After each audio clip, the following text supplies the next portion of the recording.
G'day beer lovers. There's been huge news in Perth this week. There's been a trial. It's been going on for the last year, and the person that's been on trial has been the person that's been charged with being the Claremont serial killer. Now, the story is, in the 1990s, a series of women disappeared from the Perth suburb of Claremont. They all were frequenting a certain hotel there, and late at night they were hitching lifts home.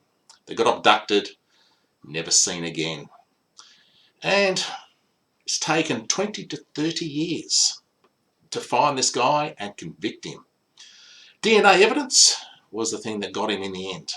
Now, there were 3 girls that were abducted in the 1990s. The first girl was Sarah Spiers.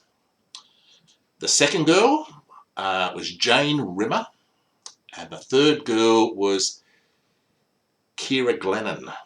Now, they found the bodies of the last 2 girls, and it was the DNA that one of them had on him that eventually led to his downfall. That was Kira Glennon. She managed to, I think she had his DNA under her fingernails. But to this day, they've never found the body of Sarah Spiers. Now, I want to tell you a story about Sarah Spiers, and it's out of this world. Okay, now, in the 1990s, I belonged to this group of people. What did we do?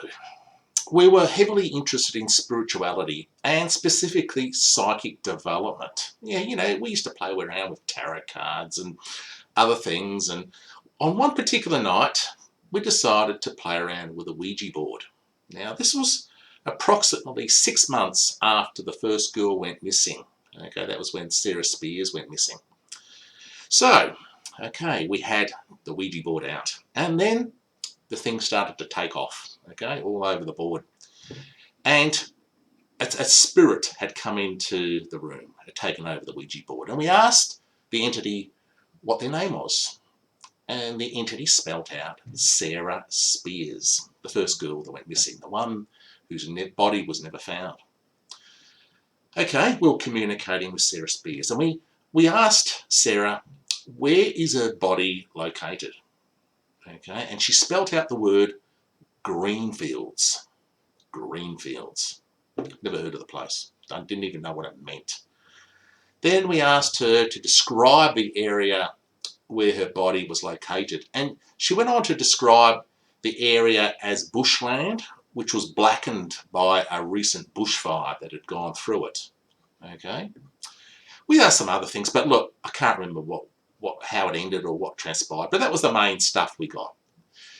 Now, the following day, I looked up the word Greenfields, and I found out it was a place near a large town south of Perth called Mandurah. Okay, it was a place down there, and today Greenfields is a big suburb. There's a lot of housing there. Okay, it's like a suburb of Mandurah. Okay, but back then I didn't know where Greenfields was. Okay, I then rang up the police, and I thought I would tell them, you know, what had happened, you know, about the seance. I rang up. They took my name down, and yeah, I could tell from the officer that he did not take my story very seriously. Okay, he thought I was a fucking loon. Quite understandable. Okay, and it's probably recorded somewhere amongst their records where someone in the 90s, some loon called Ed, rang up about this seance. Okay, now this week after the trial, I discovered that Bradley Edwards' parents actually live in Mandurah. Okay, it's the parents of the serial killer. Now, I'm thinking, if his parents lived in Mandurah, wouldn't it be highly likely that he would have known the Greenfields area? Okay. So, this was the outcome of this very long trial, which lasted between 8 and 12 months. It was judge only. There was no jury. He was found guilty of 2 of the murders of Jane Rimmer and Kira Glennon. He was found not guilty of the murder of Sarah Spiers because of the lack of evidence, because they never found her body.